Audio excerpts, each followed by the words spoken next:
Listo, estamos reunidos en este espacio que nos acerca desde la virtualidad para abordar las consecuencias de esta Segunda Guerra Mundial. Recordemos que es uno de los episodios más oscuros de la historia del mundo debido a que surgen ideas, gente muy inteligente, pero con ideas muy perversas, donde solo buscaban eliminar a quienes no los consideraban dignos de habitar este mundo. Entonces pensemos que eso siempre va a tener pues unas consecuencias muy duras. Hay que pensar que Alemania busca expandir su territorio, busca imponer una idea de nación, busca imponerse sobre los demás países, las demás culturas, y esto lo conduce al fin y al cabo a la guerra.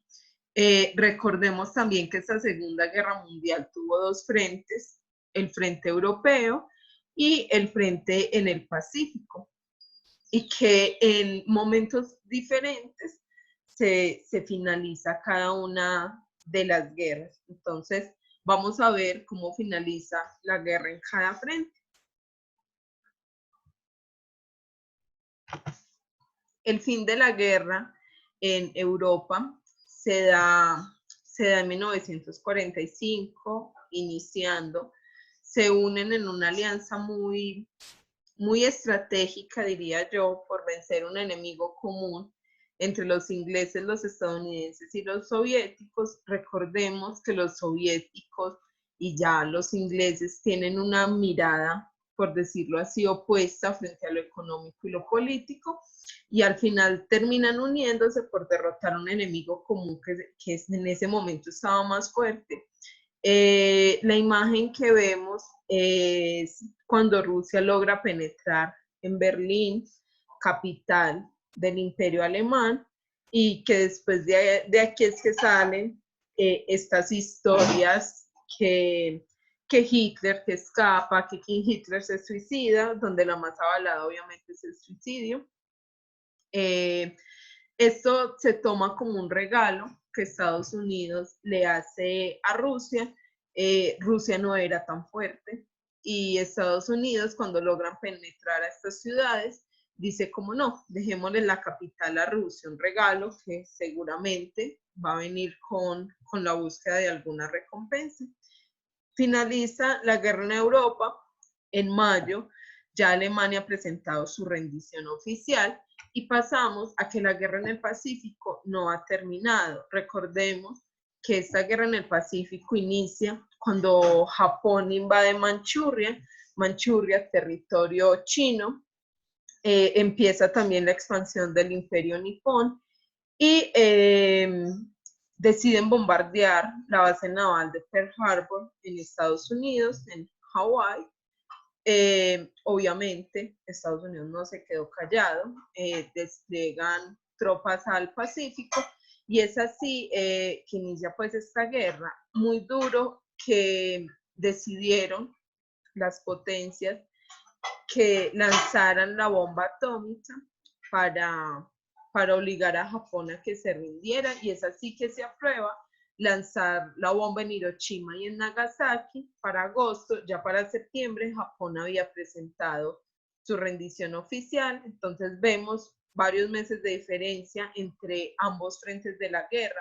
El primero finaliza en mayo, pero ya en el Pacífico continúa hasta septiembre. Hay varias conferencias que se realizan en búsqueda de la paz. Entre estas conferencias se hizo diferente, se buscó hacer diferente a lo que se había hecho en la Primera Guerra Mundial. Recordemos que en la Primera Guerra se dio el Tratado de Versalles, que era algo humillante para Alemania, donde ellos buscaron ganar su tajada, pero dejar a los alemanes por el piso. Entonces, esto desencadenó una guerra con un aire obviamente de revancha, sobre todo lo vemos en Hitler, y es así que no se lleva a cabo entonces un nuevo Versalles. Se van haciendo acuerdos, como dato curioso, incluso algunos afirman que Rusia nunca nunca firmó un acuerdo para poner fin pues a esta guerra, entonces es como si todavía estuviera la guerra abierta pues desde el papel, pero sabemos que el papel sostiene todo. Entonces vamos a ver tres de los acuerdos más importantes que se dieron para poner fin o buscar la paz después de esta Segunda Guerra Mundial. El primero es el de Yalta, que se da en febrero. Piensen que en febrero todavía no ha finalizado la guerra. Se reúnen Churchill por Gran Bretaña, Stalin por Rusia, Roosevelt por Estados Unidos, y acuerdan el desarme de la división alemana en 4 zonas. Reordenar Europa Oriental, Checoslovaquia, Yugoslavia, Austria, Polonia, todo este territorio hacia el que Alemania se fue expandiendo, ¿cierto? También es necesario, dicen ellos, que creen un organismo encargado de preservar la paz y de fortalecer la democracia en esta zona. Recordemos que estos países también se acogieron a esa idea de esa Alemania superior, de esa Alemania que domina, de esa Alemania que quería dominar el mundo. Entonces, obviamente, pasar de un totalitarismo a una democracia en estas zonas necesitaba un periodo de fortalecer esa idea democrática en esos territorios fascistas.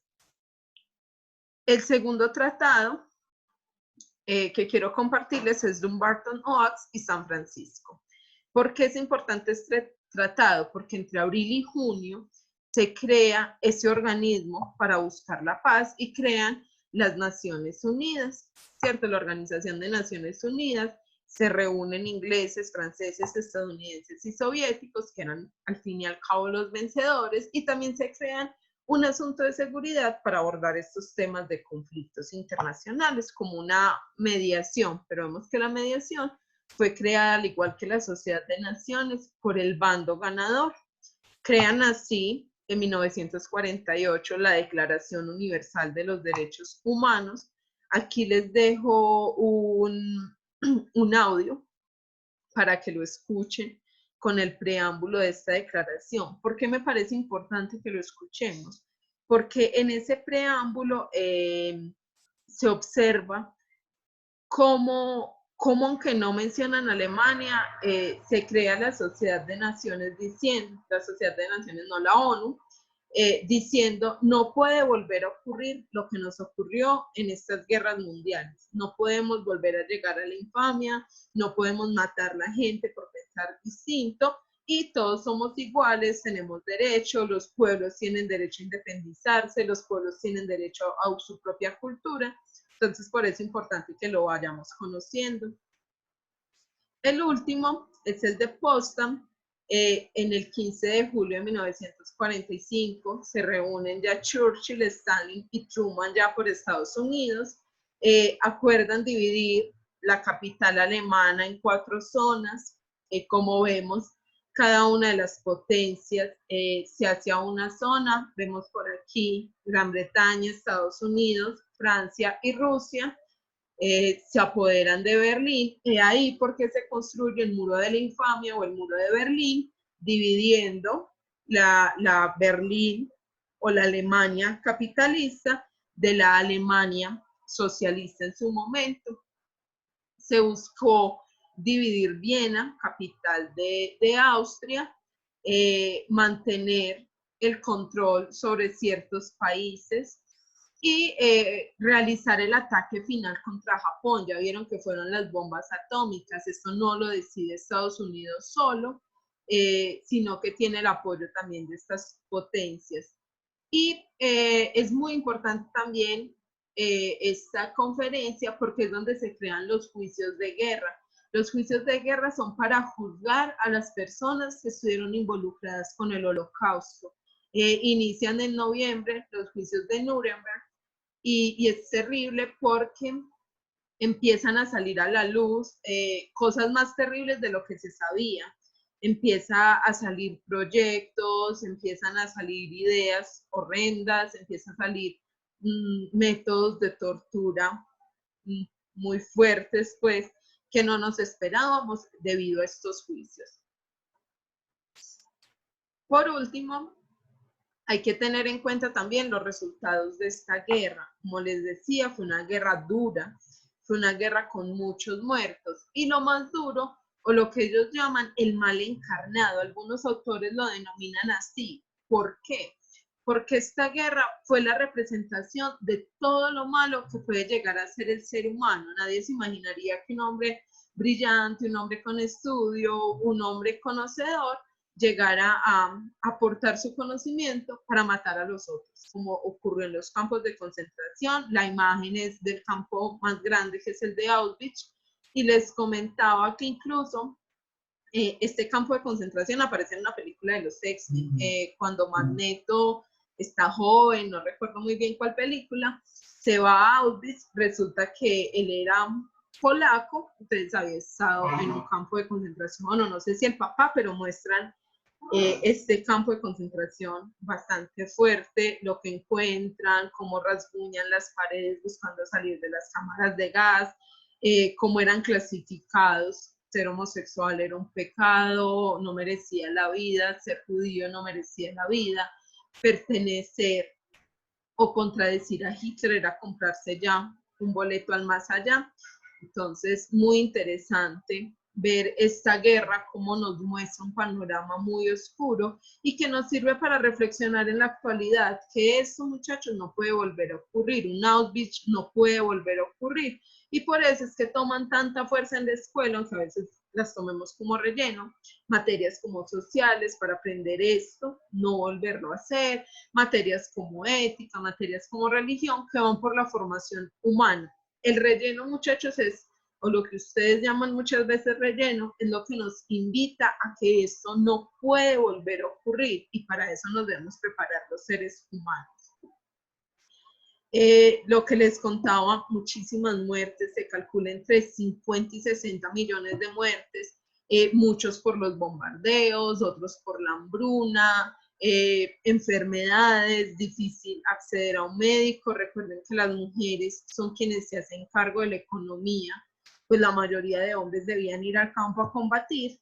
Y les dejo aquí una de las imágenes para mí más fuertes después de un bombardeo en Dresde en 1945. Podemos ver cómo queda la ciudad completamente destruida y los cuerpos son muchísimos. Y obviamente la mayoría de estas víctimas son población civil. Otro elemento importante es la economía. De nuevo, Estados Unidos es el que sale mejor librado de esta guerra. Las economías europeas pierden fuerza, una guerra, yo les decía, es muy costosa. Japón también, reconstruir Hiroshima y Nagasaki, haber invertido en tanta tecnología les costó. Y Estados Unidos se favorece con esto y queda como al fin y al cabo quien domina el resto del mundo económicamente hablando. Frente al poder, como les decía, Europa deja de ser ese centro. Esa diferencia entre las democracias y el modelo socialista vuelven a surgir. Estados Unidos deja de ser tan amiguito ya de estos ex aliados suyos y deja en puertas lo que conocemos como la Guerra Fría, que nos deja a todos como a la expectativa de que se puede desarrollar una tercera guerra mundial, pero con Hiroshima y Nagasaki todos decimos, una tercera guerra mundial puede llevar a aniquilarnos nosotros mismos con esas armas tan poderosas. Entonces, por eso, si ustedes ven, siempre se hace lo posible por solucionar los conflictos a través del diálogo, aunque sabemos que estos países siguen siendo potencias, siguen queriendo expandir sus territorios, entonces esto no se lleva a cabo como de la mejor manera.